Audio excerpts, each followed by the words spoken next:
rest of the world. I'm George Grant saying welcome to another edition of Gudday Grenada. It's a Thursday morning, 2020. Yep, 20th day of the month. And you know what that means. Business people, pay your VAT, your value-added tax. Yeah, man. Be good. Be good. Be good. Well, we got a good program, as always, for you this morning. Let's take a look at the rundown, see what's going on here. There's not a whole lot to play, but boy, let me tell you, the little bit that there is, very, very, very interesting stuff. We're going to begin this morning with a story about a man who bought Gatwick Airport. A gentleman by the name of Adebayo Ogunlesi. Ogunlesi. Not just one airport. This guy has bought 3 airports. We're not just talking about buying a bucket of swordfish or buying a car or buying a house. We're talking about buying airports. And as you watch this, I think you're going to find it a very encouraging, very inspirational story, and hence the reason that I am going to be playing that for you in just a wee bit, so hang in there. Then, I'm doing that as part of a thrust to educate, not just inform, but to educate people. Hang on to your dreams, hang on to them, and pursue them. There's often a light at the end of the tunnel when it just doesn't seem like there is. Hang on. Then, our second segment, Black Makers of History, continues today with a journalist, novelist by the name of Jamaica Kincaid, Yaman. And that was put together by our good friend, Margaret, in New York. I haven't checked yet to see who's there and who ain't there this morning, but I'm pretty darn sure that Margaret is listening, and just wait. Yeah, there it is. It's now populating. The Facebook page was kind of slow in populating this morning. We'll get back to them in just a wee bit. Then, because the piece with Mr. Ogunlesi runs about 16 minutes or so, I have asked Mr. Bierzynski to give us a few minutes of his time this morning. He's gonna be around. He's gonna be joining us electronically. We did send him the invitation, and so he's gonna probably start about 25 minutes after the hour. Okay, so hang in there. And then, as we normally do on a Thursday, we will bring you the national report after we're through with Mr. Bierzynski. Now, let us get down to brass tacks this morning. It's already 3 minutes after the hour, so we really don't have a lot of time to dilly-dally around, if you will. Pilgrims, Adebayo, better known as Bayo, Ogunlesi, is a Nigerian. He's a lawyer and an investment banker. Ogunlesi is currently the chairman and managing partner at a private equity firm known as Global Infrastructure Partners, and was the first head of global investment banking at Credit Suisse, First Boston, that's a bank, before being promoted to Chief Client Officer and Executive Vice Chairman. This man, as I have mentioned to you, owns 3 airports. 3 airports. Take a look at this, my dear friends. New Africa Broadcasting Network. Well, I would like to visit Nigeria. I'd like very much to visit Nigeria. It's an amazing country, and in certain ways, I hear from the standpoint of the beauty of the country, there's no country more beautiful. President Donald Trump cannot be wrong about Nigeria, the most beautiful country full of amazing people doing amazing things around the world. In our last episode of Amazing Nigerians, we featured a Nigerian-born medical doctor, Olutoye, who had operated on a 23-weeks-old fetus, after which he returned the fetus to its mother's womb to complete the full gestation period of 9 months. A feat which has generated a worldwide recognition of the baby that was born twice.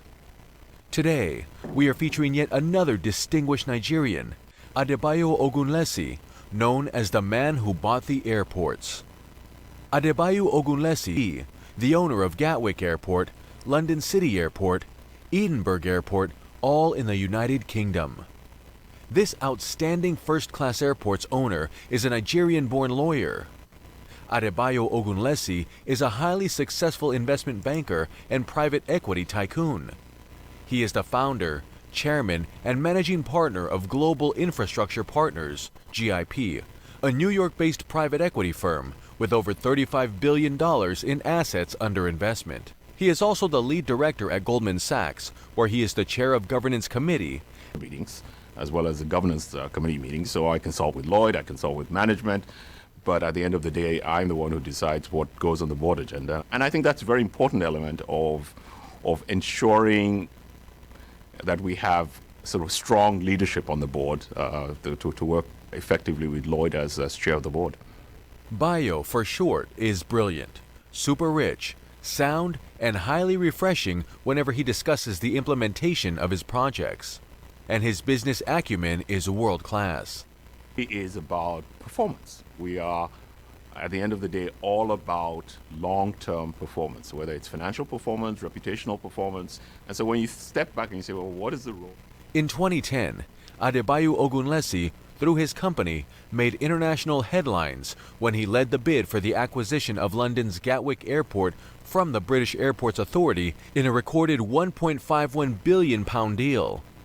The acquisition instantly propelled Ogunlesi into the global spotlight and earned him a place in history as the man who acquired London's second largest international airport.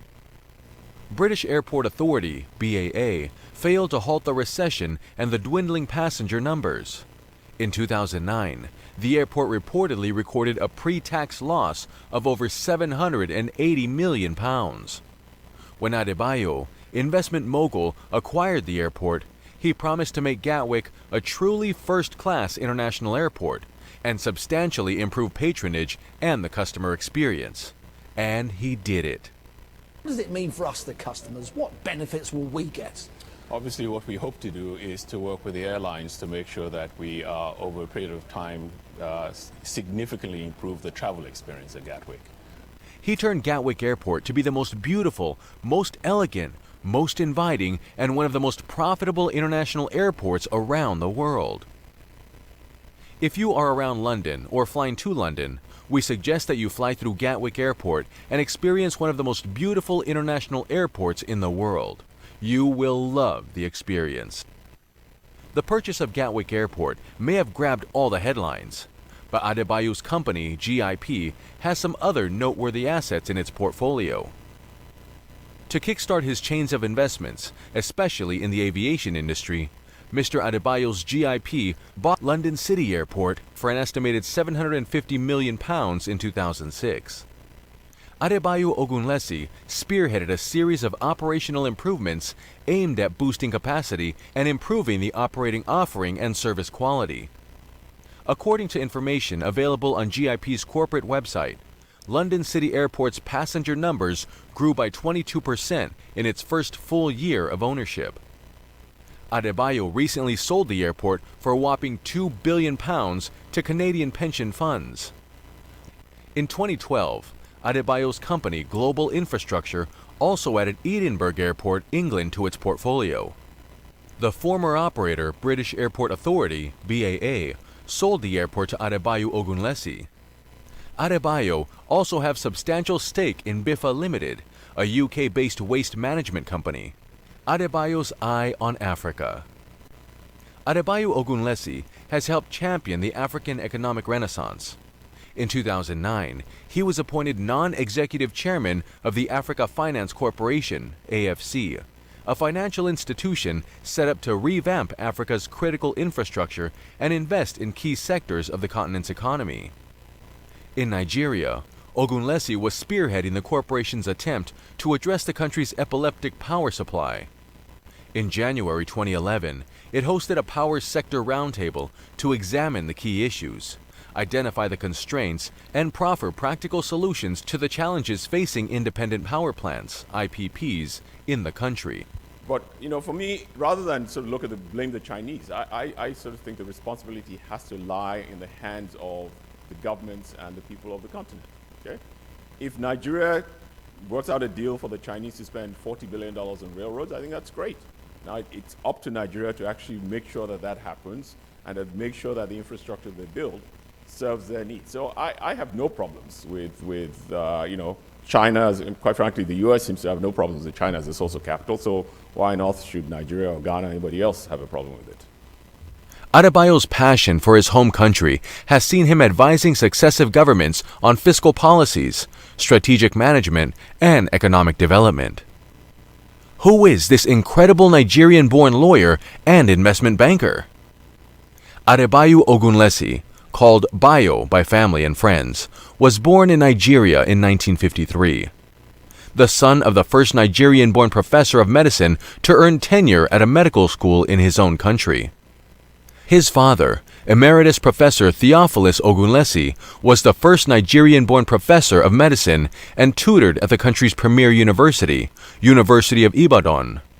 His father was one of the pioneer doctors at the University Teaching Hospital, UCH, Ibadan. After attending the prestigious King's College, Lagos, Bayo went ahead to study philosophy, politics, and economics at Oxford, where he graduated at the top of his class. Breaking barriers. Adebayo was accepted by Harvard Law School as one of 3 foreign students in his class. Although the school did not usually admit students who had been born and educated outside the United States at the time. Adebayo, a Nigerian, was admitted. Adebayo broke the barrier. Adebayo later earned law and business degrees from Harvard. At Harvard, he was an outstanding student. While at Harvard, Ogunlesi and W. Randy Edie became the first 2 editors of African descent to serve together on the prestigious Harvard Law Review. After studying at Harvard, he took up a job as a clerk for the late American Supreme Court Justice Thurgood Marshall, serving at the court for 3 years, from 1980 till 1983. This effectively made Ogunlesi the first non-American ever to clerk at the U.S. highest court. Adebayo once again made history. Adebayo, an extraordinary investment banker. Whatever Mr. Adebayo touches, or any business he gets involved with, it becomes instantly profitable. In 1983, Ogunlesi became an associate of the prestigious New York law firm Cravath, Swaine & Moore after having worked for the firm as an intern. He had been practicing law for only 9 months, however, when he was called by First Boston, an investment bank. The bankers at First Boston asked Cravath and Swaine if they could borrow Ogunlesi for 3 months to facilitate a deal. 3 months at the investment bank turned into 23 years. Adebayo's superiors at First Boston were pleased with his work and offered him a permanent position. Adebayo Ogunlesi built First Boston's project finance business into the world's largest by using money-spinning innovations. Adebayo Ogunlesi was soon promoted to managing director of the project finance group at First Boston. Adebayo Ogunlesi became the head of the new firm's global investment banking division in 2002 at the age of 48. Adebayo Ogunlesi was in charge of a division that managed $2.8 billion in assets. His appointment also earned him a seat on the bank's board of directors and its influential 15-member operating committee. Within a short period, the bank had returned to profitability and its revenue had risen by 25%. The chief executive of CSFB, John J. Mack, praised Adebayo in a press release, and I quote, "Adebayo Ogunlesi is a banker of powerful intellect, integrity, and innovation. He has a broad global perspective and keen understanding of complex financial transactions. Our clients worldwide have benefited greatly from his strategic insight." End of quote. Adebayo Ogunlesi was appointed by Trump to be a part of the Strategic and Policy Forum for his administration. Adebayo Ogunlesi is married to his beautiful wife, Dr. Amelia Quist Ogunlesi, a philanthropist and humanitarian. Adebayo Ogunlesi has received numerous awards and honors, underscoring his outstanding industry and vast knowledge of global investments. May your dreams be your only boundaries. Bayo, whether it's with myself or many others around him, has had a long tradition of opening doors, breaking down barriers, and making it easier for people to realize their aspirations. He's an incredible philanthropist, a respected leader, and a lifelong friend. So without further ado, I would like to introduce America Needs You's 2014 honoree, Bayo Ogunlesi. Adebayo Ogunlesi, a proud African and an amazing Nigerian who has put Nigeria, his home country, on the map of the world. Adebayo Ogunlesi was honored during 2017 Alumni Achievement Awards, Harvard Business School. Bayo Ogunlesi came to HBS to overcome his aversion to numbers. At King's College in his native Nigeria, upon being admitted to Harvard Law School, he decided to embrace what he had been avoiding. He applied to HBS, was accepted, and thrived as a student in the joint degree program. Initially, Bayo was intent on becoming a lawyer. He clerked for U.S. Supreme Court Associate Justice Thurgood Marshall, a job he completely loved. Throughout his life, Bayo has pushed himself to reach beyond his comfort zone.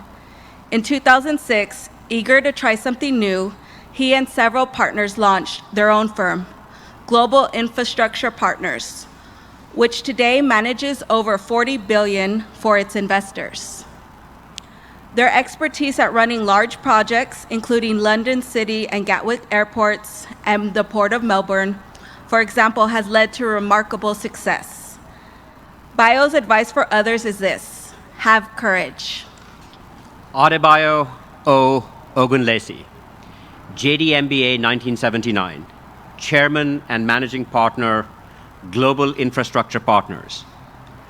Oxford optimist, remarkable risk taker, you balance hope with realism, merging brilliance and hard work to achieve results and inspire others.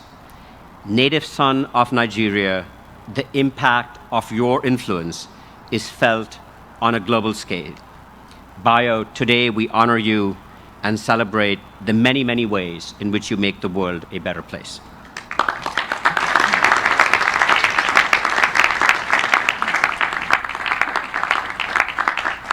We at New Africa Broadcasting Network, NABN TV, are very proud of your achievements. Thank you for making Africans, especially Nigerians, proud. Please keep up the good work. I'm Nigerian and I'm proud of it! Woo! No matter what, Nigerians, together, let us make it work. This documentary is made possible by New Africa Broadcasting Network, NABN, and contribution from CCP Shipping Company, based in the United States, with offices in Nigeria. If you are shipping household goods, cars, heavy equipment, or anything on air and ocean cargo to anywhere in the world, CCP Shipping is the way to go. Very reliable, trustworthy, and reasonable. They will work with you in any kind of your shipping need. Visit their website at www.ccpshipping.com. Also contribution from DoKitaApp.com, the apps that give you instant access to a doctor anytime, anywhere in the world. Speak to a board-certified licensed doctor using your mobile device, telephone, or text SMS within minutes. If medically necessary, a prescription can be sent to your pharmacy of choice. Register today. Visit their website at www.dokitaapp.com. Thank you for championing a good cause. We also want to thank the great team behind the scene who have made this documentary possible, production department, the editorial department, and all the head of the boards for their immense contribution.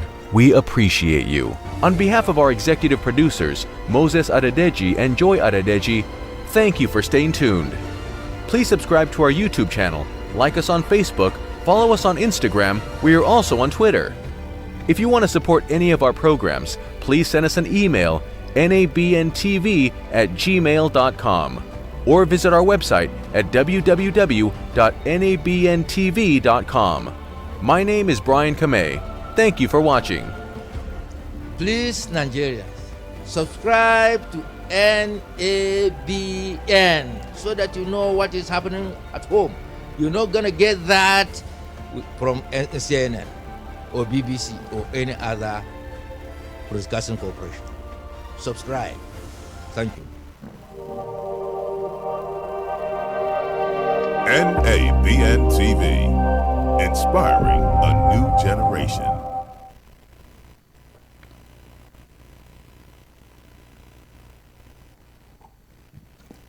Now, come on. You got to admit, that was a very motivational piece, if you will. You know, as I sat here watching that, maybe for the third or fourth time, I asked myself, why don't we in Grenada invite this man to come here and give us a little advice? I mean, it said right there in the piece, he gives advice to governments around the world. Ain't gonna happen. I'll tell you why. We don't want to hear what he has to say. We know it all. And worst yet, we don't know that we don't know it all. That's our problem. Let me say a quick hello now to the pilgrims out there this morning. Anthea, congratulations, young lady. Peter Bishop's there, Bradley Vespre, and Claude Putna, and Kipling Francis, Anthony Riggs. Anthony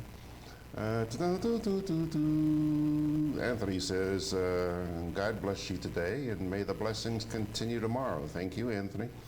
Bernard Gilbert's there. Pele Darbo saying good morning to his brothers and sisters. Lydia James, Ryan Jabon, Justice Simon, Arthur Langine, Carlene Vespre. Peter Bishop says, hey, that's a powerful piece, George. Absolutely, Pedro. Great stuff, boy. Those things don't pass me. They don't escape me, believe me. Rosemary Welsh and John Franco and Melvon Coutain.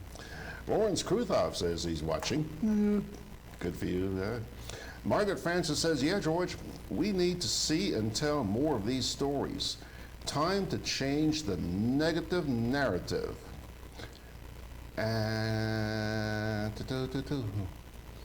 Only we can do that. Absolutely, Mags, absolutely. And I'm not just saying this because you said that, but I'm going to salute you because your little piece is coming up next, and you're doing exactly the same thing that African Network did. Let's see here. John Franco saying good morning. Hazel Wilson and Kipling Francis says, one of our problems is that we don't know that we don't know. Sad. Absolutely. Kipling, I just said that. Now, my dear friends, today's Black Maker of History as put together by our pilgrim friend out there in the Big Apple, Antigua-born, Jamaica Kincaid. Antigua-born with a name like Jamaica. This lady is an acclaimed author. She is a journalist and a professor. Check this out. Celebrating Black Makers of History. Today's Black Maker of History is Jamaica Kincaid. Jamaica Kincaid is an acclaimed author and a significant voice in contemporary Caribbean literature, who is widely praised for her novels, essays, and short fiction. Her writings have been described as angry, fearless, and sharply funny, frequently based on personal experiences, Kincaid tends to explore mother-daughter relationships, post-colonial cultures, colonial education, class, and gender. She was born Elaine Potter Richardson in St. John's, Antigua. Despite being a highly intelligent child, Kincaid's mother took her from school at age 16 and sent her to New York to work as a nanny to support the family. Kincaid rebelled. Instead, she studied photography, changed her name to Jamaica Kincaid, and embarked on a writing career. She wrote articles for the Village Voice newspaper and the Ingenue, a teen magazine, before landing a job as a staff writer and columnist for the New York Magazine. Kincaid published her first novel, Annie John, in 1985 and has written a staggering array of fiction, non-fiction, and children's books that draw on her experiences growing up in Antigua and creating a new life for herself in America. Kincaid is the winner of several awards and 2 honorary doctorate degrees. He has held professorial appointments in the English and African American Studies departments at Harvard University. She is currently a professor of literature at Claremont McKenna College in California. Celebrating Jamaica Kincaid, acclaimed author, journalist, and professor. And you're sitting there saying, George said that was put together by Margaret. And I heard a man's voice. What happened to your voice, Margaret? Went through some sort of changes last night? No. The voice you heard, by the way, was that of none other than Mr. Anthony DeRace. We're looking forward to having him back soon as well. Pilgrims, it's 9:27. Mr. B was supposed to be with us at 9:25. I ain't seen him on my little screen here, my big screen, so I'll tell you what, I'm going to take a little break.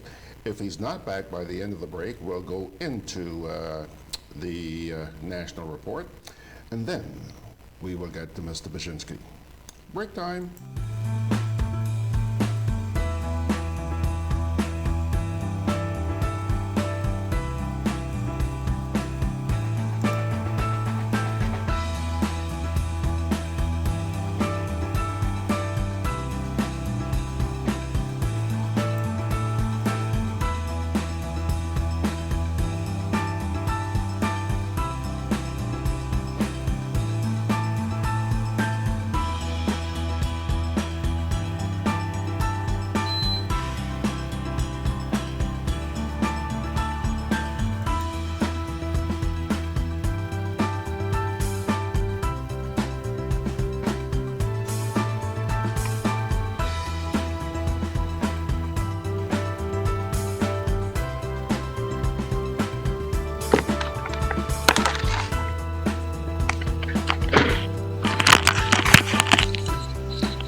Juve chocolates, cocoa nibs, and cocoa balls from Diamond Estate Grenada are now available at Amazon.com, Amazon.ca, Amazon.co.uk, and GrenadaMarket.com. Try the sensational touch of nutmeg and a touch of ginger chocolates, 75% dark and rich, 100% pure cocoa, and their 60% dark and sweet chocolate bars today. Amazon Prime members enjoy free shipping on these orders in the USA, Canada, and Europe. GrenadaMarket.com. When you can't come to the island, the products of the island will come to you.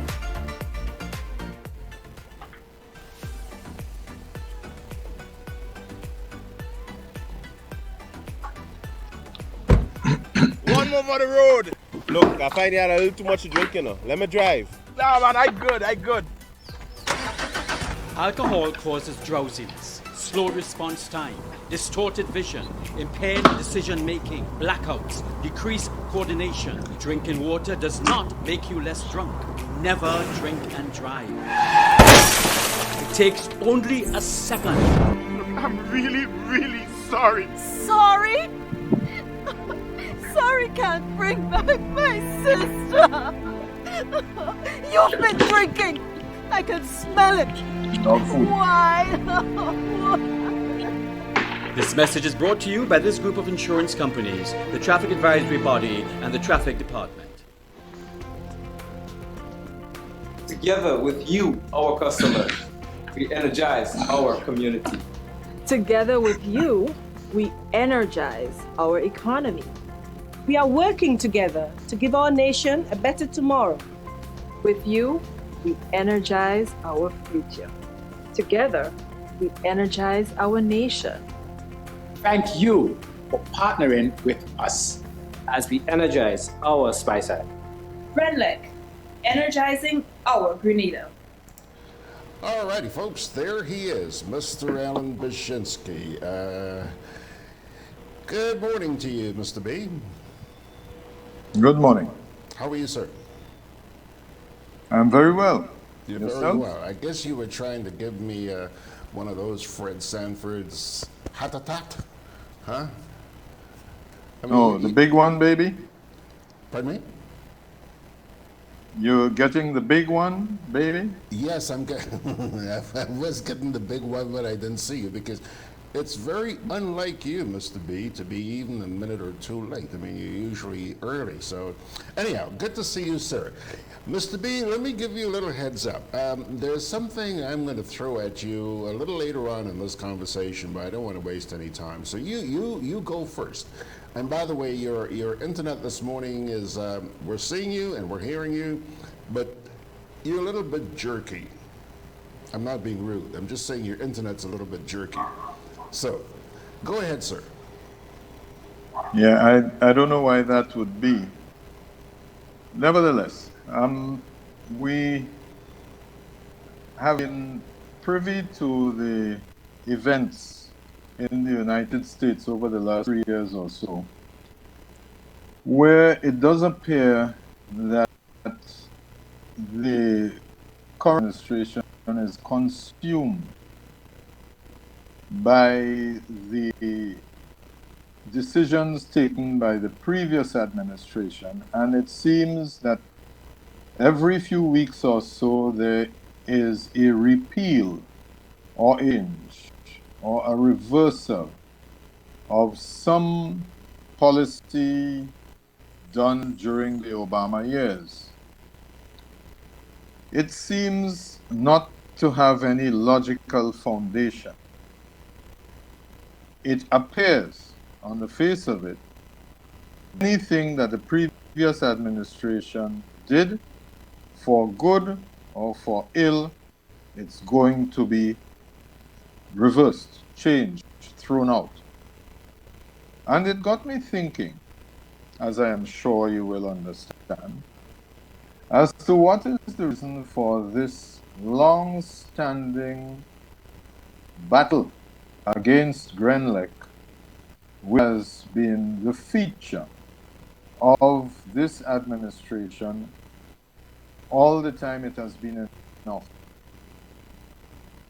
We know that the privatization of GRENLEC took place during a previous administration, where a failing state-owned enterprise which was incapable of delivering quality service in any regard to the long-suffering consumers of this country.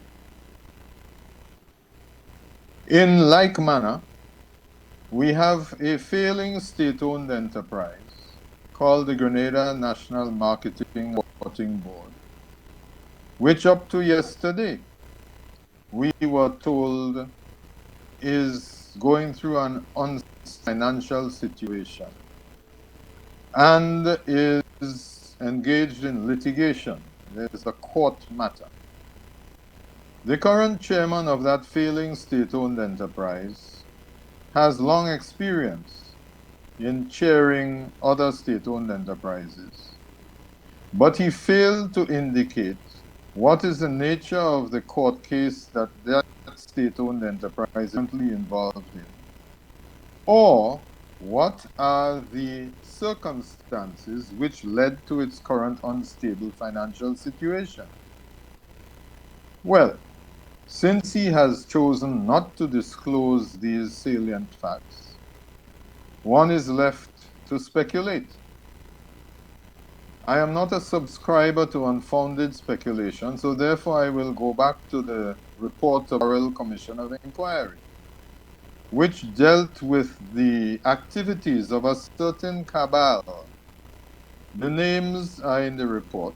Several of them are still alive and still get recirculated into positions of authority. But nevertheless, the foundation of the failings of these state-owned enterprises, as in common in all autocratic situations, is that people who are not necessarily qualified for the position, except by reason of loyalty to a ruling political leader, are placed into positions, and because they are frequently incompetent and from time to time found to be corrupt, use their positions to enrich themselves until such time as they are found out, and then a commission of inquiry is announced. Now, with regard to Grenlec is measured by its peers in the region. An association called CARILEC, which I'm sure most people have heard of. And so, by any benchmark, Grenlec is in the top tier of electricity suppliers, both generation and transmission and distribution. I think I may have made the point on this program before that Antigua, as usual, is a special case where the generating of electricity is done by a company owned by one individual with a well-known family name from an Eastern Mediterranean background.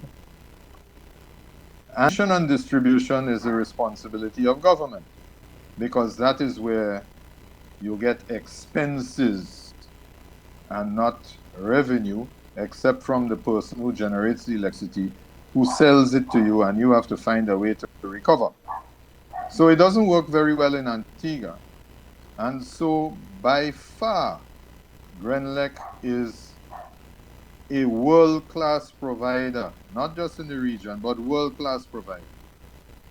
Now, with regard to Barbados, which we have been told was a well-run society, well-ordered and very civilized because of their long-standing British tradition, and they have not had a history of foolishness as we have had in certain other CARICOM territories. You can talk to Guyana, Jamaica, Trinidad and Tobago as examples of corrupt states where individuals have become very wealthy by diverting state resources for personal gain. So the bottom fell out in Barbados, and last, I think October or whenever it was, we were treated to the spectacle of Barbados experiencing power shortages, widespread load shedding, accusations being leveled far and wide about mismanagement of the state-owned enterprise Barbados Light and Power.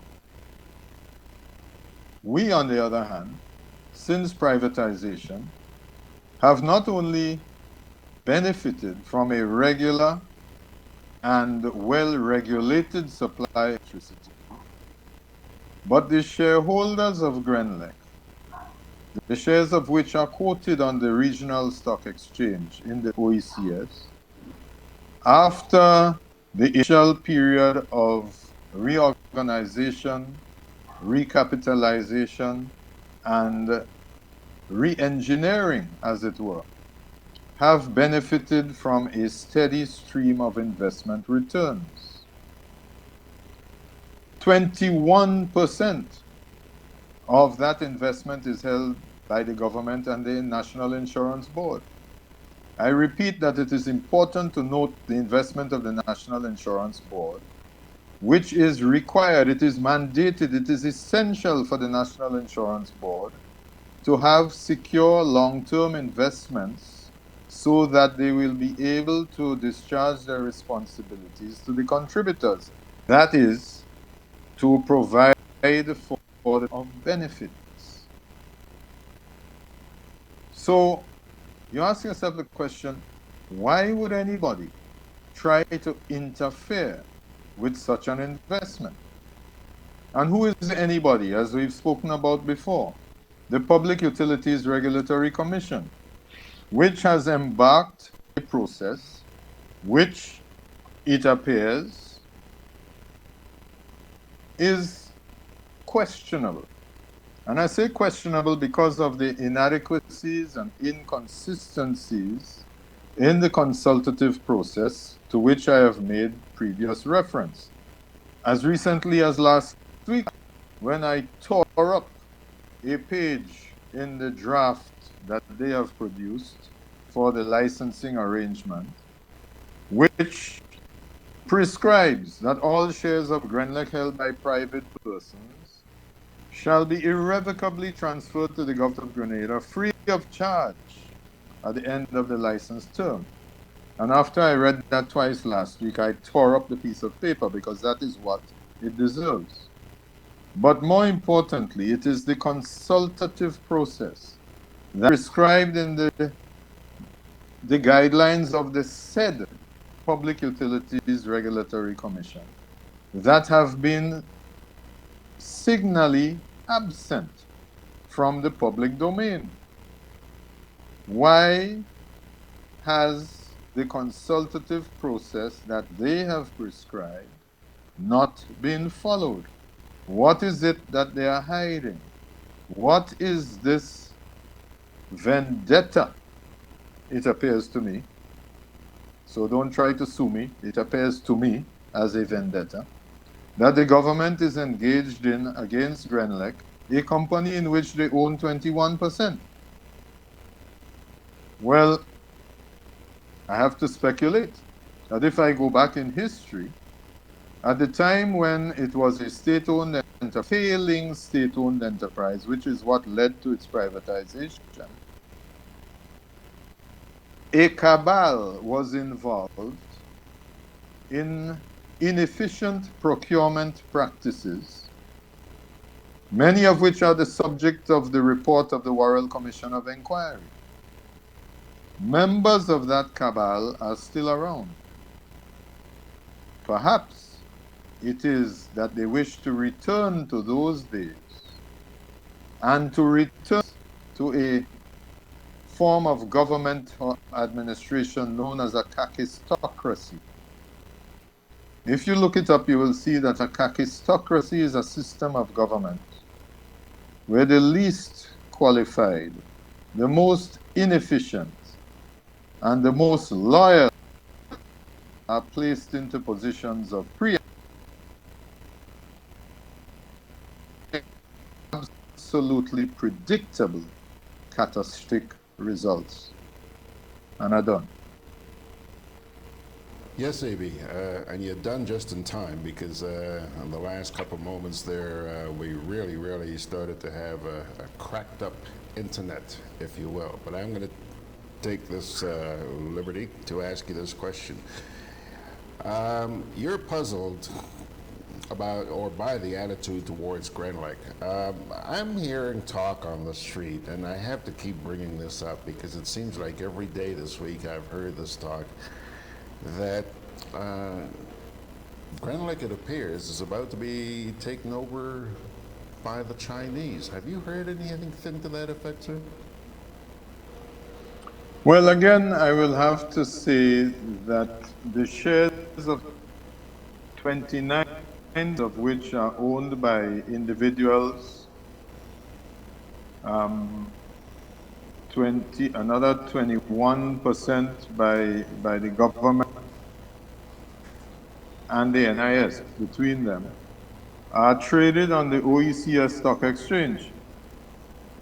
So I don't know how legally an over of Grenlec by any entity take place. So they're welcome to try that because it will end up in court. Remember, on the last two occasions that the government has passed legislation concerning Grenlec, the matter has been challenged in court and the government has lost both times. Mm-hmm.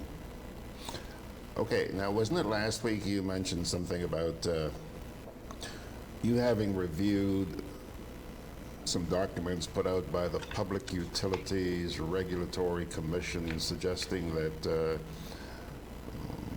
small shareholders in GrenLake may be required to turn their shares over to GrenLake. Did you, or did I misinterpret you? That is what I referred to when I said that. That is what I tore up on your program last week, Thursday. All right. All right, AB. Now, so much for GrenLake. Last week, you made some comments here about a young lady by the name of Patricia Scotland. Do you recall that? Yes. Yes. Mr. Bierzynski, over the past couple of days, yesterday actually, I came across a video which I would like you to take a look at. As you know, she attended the CARICOM summit this week. And she was captured posing with the Prime Minister of St. Vincent, and where the Prime Minister himself made some very, very powerful statements in support of her reappointment as the Secretary General of the Commonwealth. The Commonwealth. Allow me to play that for you, sir. The St. Vincent and the Grenadines and the rest of the Caribbean community overwhelmingly support Baroness Scotland to continue as Secretary General of the Commonwealth. We think that the attempts to hound her out are entirely unacceptable, and that those who are doing so must cease it. It's unbecoming. And I look forward very much to the Commonwealth Heads of Government meeting in Kigali in June, where I'm very confident that she'll be re-elected to serve as Secretary General of the Commonwealth for a second term. Mr. Bierzynski, you heard, you saw, not only the words, but the little hug and everything. What say you, sir? I think it is the Prime Minister should have his arm around Baroness Scotland. Okay, say that again, but sir. Then he has a history. Hold on, Amy. Hold on. You're really breaking up. You're really breaking up this morning. Beautiful picture, but your audio is breaking up. So say that again slowly. Okay, I'll go slowly. I think it is unbecoming the Prime Minister of St. Vincent should have his arm around Baroness Scotland in that manner. I think it is also a distraction and a distortion of the facts for him to suggest that Scotland is being hounded out by anyone. The reality is that the external auditors have found instances of poor performance, if wrongdoing, with regard to procurement practices in 50 separate instances since she took office, the most egregious of which is the awarding of a contract to a company headed by a friend of hers. In my view, we ought not to be supporting this type of behavior. Was that clear enough for you? Yes, sir. Just clear enough for me. Mr. B, thank you very much, sir. I'm going to keep our conversation tonight, this morning, very brief, because there's some construction work which has just begun outside there, and I get this feeling that all hell is about to break loose. But I just want to share very briefly with you some comments that have been coming in on social media. Arthur Lankine says, good information, Brother AB. He says now he's a minister in the failing government. That's referring to a comment you made earlier on. And he says he's also been hearing that on the streets about Greenland and China. Anthorello says, Mr. B, your delivery is always informative and on point. Thank you. And finally, I think you really impressed Ryan Jaban out there in Florida. He says, cacistocracy indeed. Yeah, you pinched a nerve there. So maybe However, before you go, I would like to recommend that individuals, because I made this point before, who wish to inform themselves with regard to what the Public Utilities Regulatory Commission is trying to do, can go to the website www.mgovernance.net/publications. It is very likely that many people are not aware of where these documents are because the PURC has not been publicizing this. And really, it's not just for shareholders of Grenlec, it is for all consumers, the 38,000 plus consumers of electricity should have opportunity to see what these proposed regulations are all about and to inform themselves and to respond, because there is provision for response outlined in the it's called an invitation to stakeholders. It's not just shareholders, to stakeholders. And as I say, I don't think we ought to give too much credence to this takeover by the Chinese. Okay. Even though we may consider from time to time that the behavior of certain is akin to those who still have an independent judiciary at the level of the OECS Supreme Court. Okay. All right, sir. Once again, as I said, you're breaking up really, really badly, so I'm going to wrap it up here by saying thank you, AB. Have a great weekend, my friend. Okay, bye now. All right.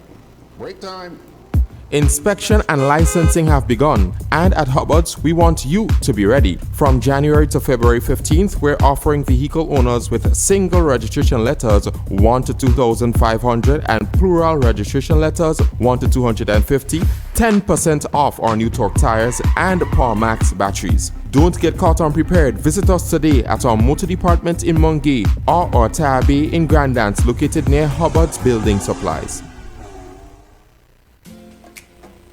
Juve chocolates, cocoa nibs, and cocoa balls from Diamond Estate Grenada are now available at Amazon.com, Amazon.ca, Amazon.co.uk, and GrenadaMarket.com. Try the sensational touch of nutmeg and a touch of ginger chocolates, 75% dark and rich, 100% pure cocoa, and their 60% dark and sweet chocolate bars today. Amazon Prime members enjoy free shipping on these orders in the USA, Canada, and Europe. GrenadaMarket.com. When you can't come to the island, the products of the island will come to you. Grenada, 1795. One man with a sense of destiny. Tonight we stand our ground. Tonight we stand on the side of history. 14,000 slaves with a dream and a promise. Julian Fedor, a Heritage Theatre production, written and directed by Chris DeRiggs, 28th and 29th March, 4th and 5th April at the Trade Center. People was not made to live like this. It's like we have a cause. Julian Fedor, an action-packed historical drama. I see blood falling from the sky, filling up that mountain river, flowing from Belvedere Hills. I see blood. 4 big nights of theater, the play the nation has been waiting to see, with Samuel Gilvey, Lisa Grappy James, Robert White, Dale Devine, and other top-of-the-line acting talents. Opening Saturday, 28th March. Get your tickets now. I'm always on the move. Training, traveling, competing. So it's good to know I have Quad Bank in the palm of my hand. Introducing e-banking, one of many customer convenience services from Grenada Cooperative Bank. And there's more to come. It's swift, simple, and secure. Welcome home.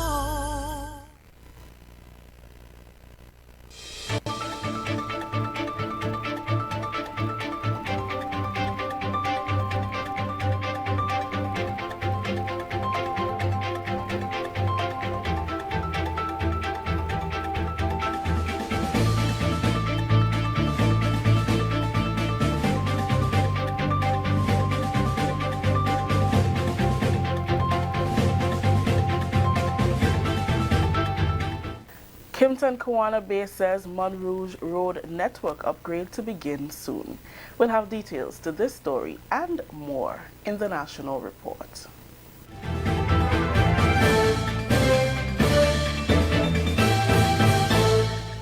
Welcome back with the details to the news for Wednesday, February 19th, 2020. I am Rikisha St. Louis. Management at the Kimpton Kawana Bay Resort says major road network upgrade will begin in a matter of days in the Mon Rouge area. Members of the media were informed during an on-site visit on Wednesday that work will begin to improve the existing Mon Rouge main road to the top of the hill, a process that is expected to last at least 6 months. The Kimpton Kawana Resort is Grenada's newest 5-star resort approved by the island's Citizenship by Investment program. Vice President of Construction, Hannes Lotz, says construction of the resort over the last few months has contributed to the deterioration of the road. He explained that in addition to the road improvement, 128 rooms will also be constructed. Lotz apologized to neighboring businesses and residents for the disruption in the flow of traffic and the inconvenience the construction may cause. We are embarking on the next phase of the project. The building behind me you will see as almost near the completion, where the structure is almost complete. The final level of the roof is about to be cast. So very soon we will be demolishing this structure that we are standing on, which is the old remains of the Flamboyant Hotel. That may cause the obviously some disruption to the traffic. There will be earth moving equipment in the area, trucks that take debris out and taking it off site. We are also starting with our 2 final buildings up on the hill, where we will be constructing another 128 bedrooms or guest rooms, and that construction, earthworks and associated building activities will also impact the roadway where we stand right now. Construction of the resort has provided jobs for close to 175 Grenadians, with 300 permanent jobs anticipated once the resort is opened. Lotz says construction is on schedule for the 2021 opening. In 12 months from now, we should see a significant decrease in the number of heavy construction equipment activities using the Marne Rouge. Our final opening is scheduled for the tourist season of 2021, which is next year. And we are basically on time to meet that target date, and we look forward to a grand opening at the end of next year. Continuing with the news, track and field stars Johan Blake, Asafo Powell, Kirani James, Justin Gatlin, Anderson Peters, Lyndon Victor, Elaine Thompson, Kendra Harrison and Shanika Ricketts are a few of the headline athletes to compete at the 4th Grenada Invitational on April 4th at the Kirani James Athletic Stadium. The names were revealed during a media launch at the Greenery Room Radisson Resort on Wednesday. Chairman of the Grenada Invitational Committee, Dexter Mitchell, says the theme for the fourth staging of the Games will be the future, the past, the present, as the road to Tokyo 2020 commences. We are putting on a world-class event with world-class athletes at a world-class venue. And that has continued to be the mantra. And as Jason mentioned, and Marvin will expound on later on, the quality of athletes who are trying to get into the Grenada Invitational surely ascertains that it is a world-class event at a world-class venue, the Kiani James Athletic Stadium, with world-class athletes. One of the main reasons, and probably the main reason that has been able to happen, and we are in the fourth year, is because of a wonderful team that we have at the Grenada Invitational. You see the World Continental Games silver logo, which means that the Grenada Invitational has now been recognized by World Athletics, formerly the IAAF, as a silver category games. What it means is that we are one of only 10 silver games in the world. There are 10 gold meets and 10 diamond league meets. Our aim after today is to get to the gold level meets, and Marvin will elaborate on that. But it is a major accomplishment for us at the Grenada Invitational and for Grenada that of the 10 silver meets in the world, one of those meets are actually been held in Grenada. Former Jamaican track star Marvin Anderson, president of the Jamaican Olympians Association, is the athletes liaison for the Grenada Invitational.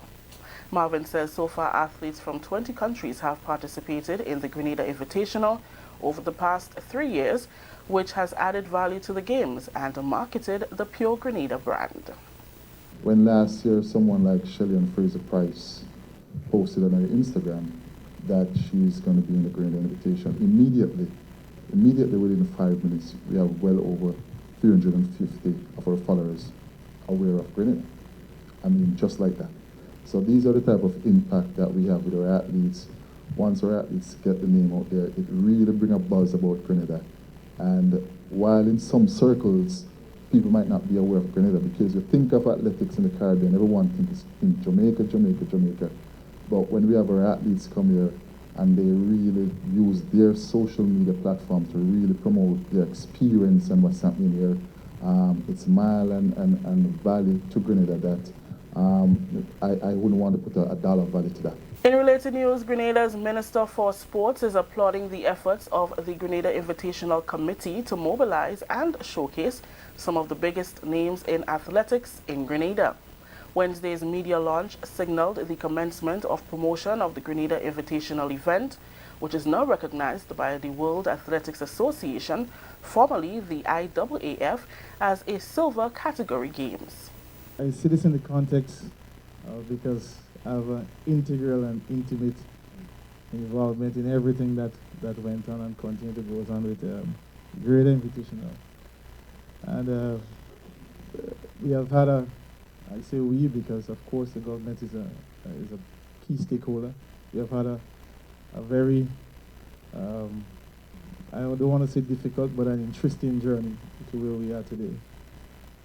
And I think with everything that would have transpired, I still think it is fitting and appropriate to recognize persons who would have been there from start and probably no longer there for maybe their vision, their contribution, their support to the Grenada Invitation. I think that is very important, and I want to commend them. Senator Cox says this is a very important activity for the government and people of Grenada because young people will be given the opportunity to showcase their talent on the tracks. One of the things that we are very pleased about the Invitational is the impact that it has on our young athletes. We believe that persons coming here and some of the fascinating athletes that I see before, it will help inspire our young and upcoming athletes to want to do better, to want to go farther, to want to do more. And notice that the Invitational is coming just on the heels of the Intercall that I believe will even add more substance to what is taking place in sports in Grenada. The Grenada Invitational will begin at 3 p.m. with an estimated finish time of 8:45 p.m. This is the National Report. We'll have more news after the break. Kayak Mass 2020. February 15th to February 25th, an array of events making one spectacular carnival. Saturday, February 15th, Children Mass, Frolic, and the Big Show. Thursday, February 20th, Queen Show Night. February 21st, Soca Monarch. Saturday, 22nd, Jab Convention, Calypso and Groovy. Sunday, February 23rd, Monday, Juve and Monday Night Mass. Tuesday, February 25th, Shakespeare Mass, and the Last Lap. All the major MCs and DJs will be inside Kayak Mass 2020. Make reservations and book now. Welcome back. The Royal Grenada Police Force is receiving assistance from the European Union and Regional Security System, RSS, for its crime-fighting efforts. This with the donation of equipment valued at approximately 100,000 AC dollars. It includes gloves, fingerprint supplies, cameras, protective clothing, among others, was some of the equipment donated. The handover ceremony was held under the theme Strengthening Law Enforcement and Border Security in the Regional Security System member states. Graham Archer, Deputy Executive Director of the Regional Security System, says that the equipment, which is of international standard, will be valuable towards crime fighting. With the handover of this international standard equipment, I am confident that law enforcement practitioners will have greater opportunity to apply the professional standards of competence in crime scene investigations, which were imparted during the RSS EU-sponsored crime scene technician course, and further exploit the relationship between crime analysis, forensic intelligence, and traditional law enforcement investigation. Exploiting this relationship can only serve to create further advances in criminal investigations. While several initiatives that has been executed contributed to the reduction of crime in Grenada, Deputy Commissioner Franklin Redhead is grateful for the contribution and the RSS commitment to develop regional member states. It is in this context I want to recognize the very important intervention by the European Union through the 10th EDF Fund for enhancing RGPF forensic capabilities, critically important at this juncture. Further, I want to recognize the ongoing efforts of the regional security system in coordinating and negotiating support for member states. It is certainly for negotiating support for member states. This is highly appreciated in light of the extant resource constraints. It is heartening to note that the RSS, rooted in the notion of collectivism many years ago, continues to evolve and adapt to the needs of member states and remains a relevant and pragmatic sub-regional mechanism. That story just ended the national report for today, Wednesday, February 19th. Let's recap the top story. Kimpton Kawana Bay says Montrouge Road network upgrade to begin soon. On behalf of the entire news team here at the Government Information Service, I am Rakisha St. Louis saying thank you for joining us. Until next time.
Conveniently located in the Grandstand Shopping Center, for over 40 years, Food Fair has provided quality service at affordable prices. Now, grocery shopping is made easier and more convenient from the Food Fair web store. Hey, babe. Listen, I need you to go down to Food Fair to get some groceries. All right, no problem. Right away. Thanks, babe. What are you doing? You're supposed to be going Food Fair to get a grocery, man. I am, but didn't you know you can order your groceries online from the Food Fair web store? Are you serious? Of course. All you have to do is just to log on to www.foodfair.gd with credit card in hand, and with an order of $100 or more, Food Fair Grenada will deliver up to 3 miles away. And you don't even have to worry about your information, you know. Their safety measures are excellent. So hold on. You just order online and Food Fair will deliver to you? Yep, Oh, baby, better hurry up and order, man. I already did. They should be here any minute now. Enjoy easy online shopping anytime from your home or office from the Food Fair web store. Food Fair, where you can fill your baskets without emptying your pockets.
Hey, Lynn. Hey, neighbor. Here's the bill I asked you to pay for me. How did you get your electricity bill to be so low? For one, we size our transformers just for what we need. And we unplug transformers, chargers, and other devices when they're not in use. We also replaced our light bulbs with LEDs. They burn less energy, right? Much less. I even replaced the seal on my refrigerator door to keep the cold air in. And Grenlec is always advising us not to open the fridge too often. That's right. And my family washes and irons in bulk. With fuel prices changing all the time, how do you know if it is working? We pay attention to the usage history table. Over time, our average usage has decreased. So while Grenada can't control fuel prices, I can conserve energy and save money. Grenlec, energizing our Grenada. Pilgrims, time to pull the curtains down with a word, parting word from the Holy Scriptures. And today's reading comes to you from the book of Lamentations, chapter 3, verses 22 to 31. Because of the Lord's great love, we are not consumed, for his compassions never fail. They are new every morning. Great is your faithfulness. I say to myself, the Lord is my portion, therefore I will wait for him. The Lord is good to those who hope in him, to the one who seeks him. It is good to wait quietly for the salvation of the Lord. It is good for a man to bear the yoke while he is young.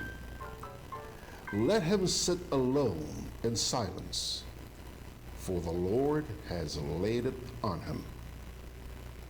Let him bury his face in the dust. There may yet be hope. Let him offer his cheek to one who would strike him, and let him be filled with disgrace. For no one is cast off by the Lord forever. Check it out yourselves. Lamentations chapter 3, verses 22 to 31. And on that note, my dear friends, this is where we part company for about 24 hours anyway. We'll be back here tomorrow morning at 9 o'clock for another edition of Gudday Grenada. In the meantime, may the Lord bless you and keep you. Goodbye.